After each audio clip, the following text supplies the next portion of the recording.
সাবেক DMP commissioner Habibur Rahman সহ ৮ আসামির বিরুদ্ধে মানবতা বিরোধী অপরাধের মামলায় অভিযোগ গঠনের শুনানি শুরু ২৯ জুন। তার আগে পলাতক ৪ আসামির পক্ষে আইনজীবী নিয়োগ দেয়া হবে। দুপুরে এই আদেশ দেন ৩ বিচারপতির আন্তর্জাতিক অপরাধ ট্রাইব্যুনাল।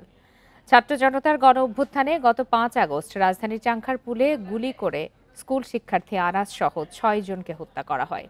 সকালে এই মামলায় গ্রেপ্তার ৩ পুলিশ কনস্টেবল ও শাহবাগ থানার বরখাস্ত পরিদর্শক আরশাদকে ট্রাইব্যুনালে হাজির করা হয়।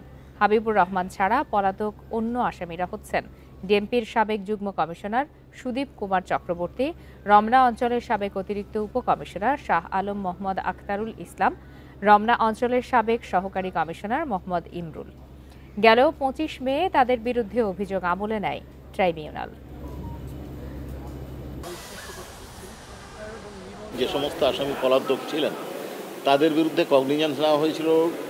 গ্রেপ্তারি পরোয়ানা জারি হয় নাই মর্মে রিপোর্ট আসার পর পত্রিকা বিজ্ঞপ্তি দেওয়া হয়েছে। পত্রিকা বিজ্ঞপ্তি ট্রাইব্যুনালে জমা দেওয়া হয়েছে। পরবর্তী তারিখ ২৯ জুন চার্জ হিয়ারিংয়ের জন্য নির্ধারণ করা হয়েছে।